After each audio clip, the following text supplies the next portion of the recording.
channel.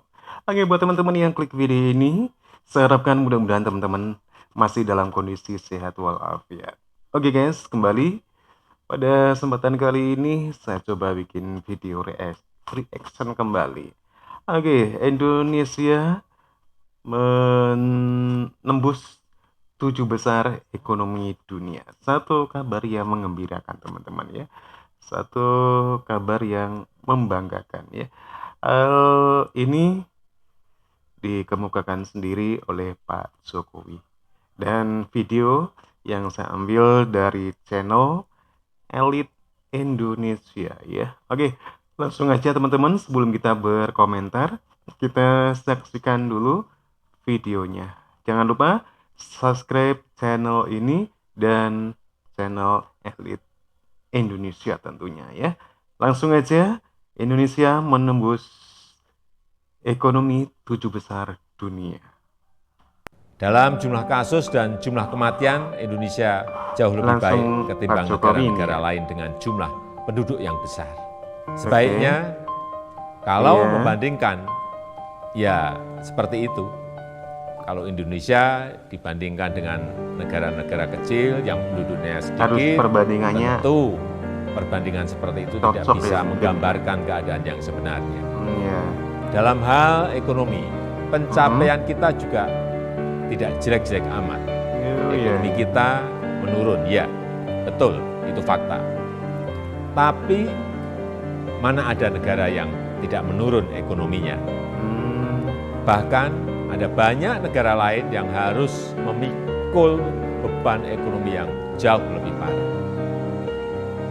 Dibandingkan dengan beberapa negara Asia Tenggara lainnya, misalnya, kinerja ekonomi kita masih lebih baik. Sekali lagi, ini fakta.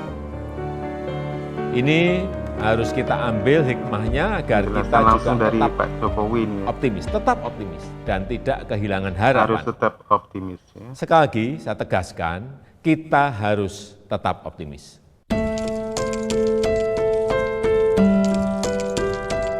Mengakhiri masa pandemi COVID-19, seakan Indonesia muncul sebagai negara pemenang. Banyak peluang yang didapatkan dalam masa pandemi COVID, tanpa mengesampingkan para korban badai COVID yang melanda dunia. Di Indonesia sendiri, badai COVID berhasil ditekan dengan kecermatan dan kecerdasan para pemimpin bangsa. Dalam hal ini Presiden dan para menteri-menterinya, beserta jajaran. Indonesia dicemooh pada saat-saat arus badai pertama pandemi datang. Akan tetapi Presiden kita sebagai pemimpin tertinggi dan pengayom masyarakat tidak tinggal diam. Ia dan kabinet terus berjuang siang dan malam mengesampingkan rasa letih untuk menekan penyebaran pandemi serta memulihkan ekonomi.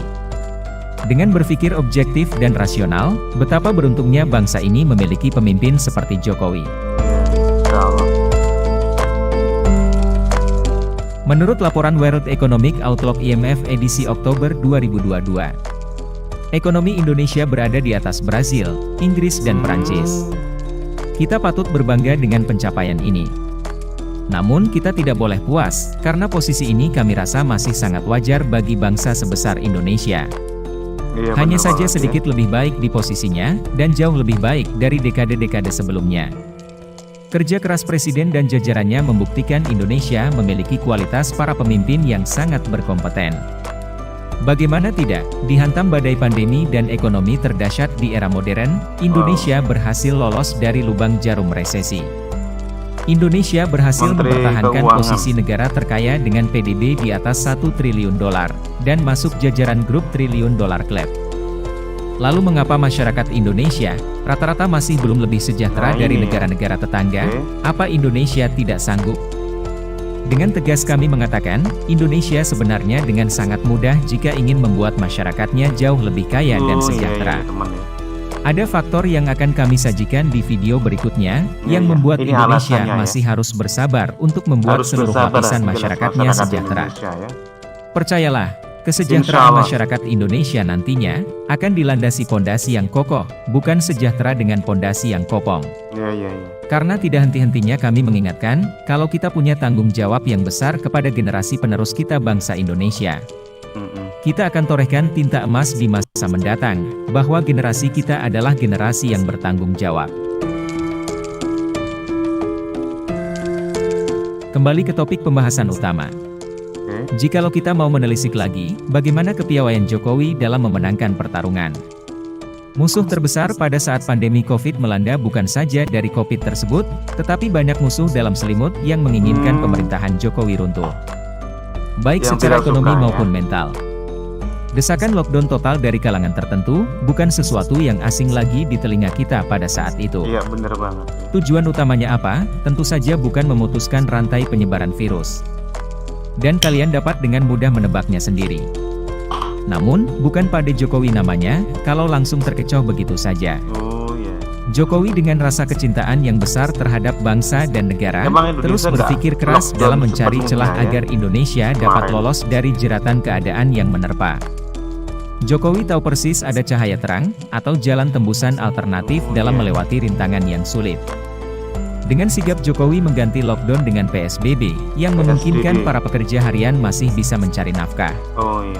Ditambah lagi dana untuk kepentingan rakyat senilai 400 triliun, yang ditujukan utamanya untuk subsidi listrik, dan menstimulasi rakyat kecil serta pengusaha mikro.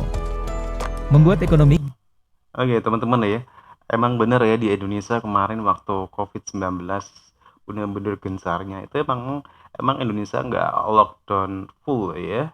Beda dengan negara-negara yang lain ya, dan juga pemerintah Indonesia juga ada beberapa subsidi berkenaan dengan COVID ya, misalkan ada juga tentang pelanggan listrik yang digratiskan begitu ya.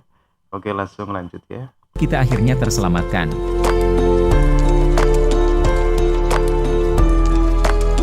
Lebih jauh lagi, bisa kita lihat pada saat penerbitan rancangan Undang-Undang Omnibus Law.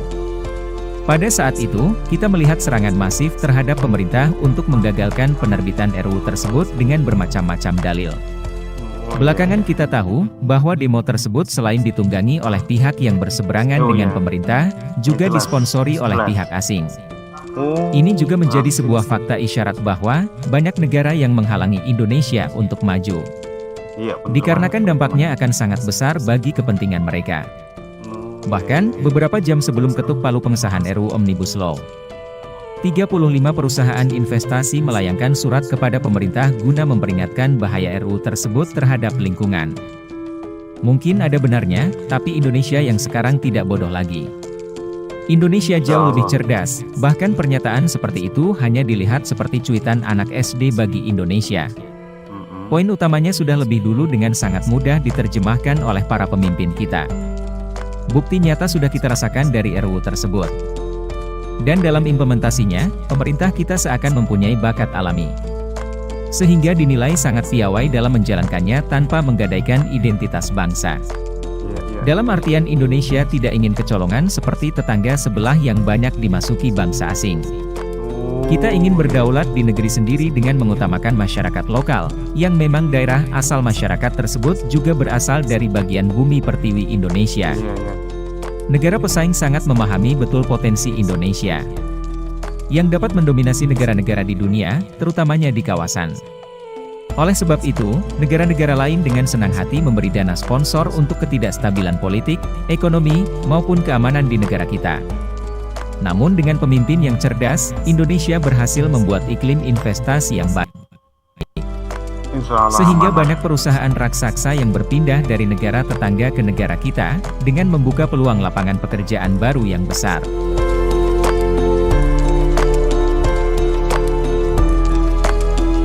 Ada satu hal lagi yang membuat kami tertawa. Pada saat pandemi sedang melanda, ada suatu gagasan yang tidak masuk akal seperti pertanyaan seorang anak belajaran kepada ayahnya. Ya, kenapa di saat ekonomi Indonesia sulit, pemerintah tidak mencetak uang sebanyak-banyaknya? Jika ayahnya tidak berpendidikan pasti akan bilang, iya ya, kenapa pemerintah tidak kepikiran seperti itu? Tapi, jika orang tuanya berpendidikan pasti akan menjelaskan, jika semakin banyak penerbitan uang, maka uang akan semakin tidak bernilai. Contohnya, katakan saja setiap orang dikasih stimulan uang senilai 1 miliar rupiah. Maka pedagang beras tidak akan mungkin menjual 1 kilo beras dengan harga normal, karena dia juga memiliki banyak uang dan mengerti orang-orang juga memiliki banyak uang. Iya, benar. Otomatis dia akan menjual dagangannya dengan harga yang sangat mahal, dan Iya. orang-orang tetap akan membelinya karena termasuk kebutuhan sehari-hari. Iya. Dengan begitu, mata uang rupiah seakan tidak bernilai lagi. Prinsip ini sebenarnya simpel dan mudah dipelajari. Akan tetapi, ada saja orang yang terlihat pintar dalam berkata-kata, tapi pada kenyataannya bodoh. Bisa dikatakan orang-orang seperti itu 100% bukan player, melainkan hanya orang yang menjual dagangan halusinasi yang tidak bisa diterapkan pada kehidupan nyata. Oh. Apakah dagangannya laris? Ya, dagangannya laris, dan berhasil membuat pola pikir kebodohan di sebagian masyarakat. Tapi kami di level bidang yang sama, akan selalu memberi gambaran tentang perbedaan halusinasi dengan kenyataan. Halusinasi dengan harapan optimis rasional, yang kiranya memang mungkin untuk dicapai dan didasari data dan fakta aktual serta sesuatu yang sedang tren berkembang di masyarakat kita.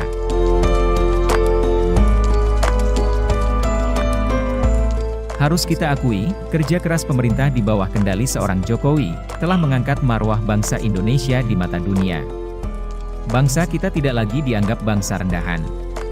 Indeks pembangunan manusia di negara kita semakin meningkat dari tahun ke tahun. Kita juga harus bangga, karena indeks pembangunan manusia yang terus meningkat di negara kita, meliputi 98% penduduk pribumi. Dan bukan dari benar datangnya banget, bangsa teman-teman. asing, yang membuat trigger kenaikan nilai indeks tersebut. Iya. Sebagai bangsa yang besar, kita tidak boleh berpuas diri.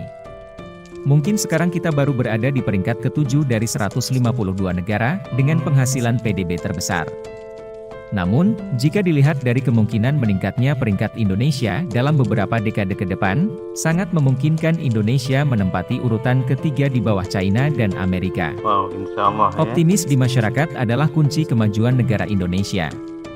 Bangsa yang terbentang dari Sabang sampai Merauke, dari Miangas sampai Pulau Rote, adalah kumpulan keluarga besar dalam kebinekaan yang sangat mencintai tanah air Indonesia.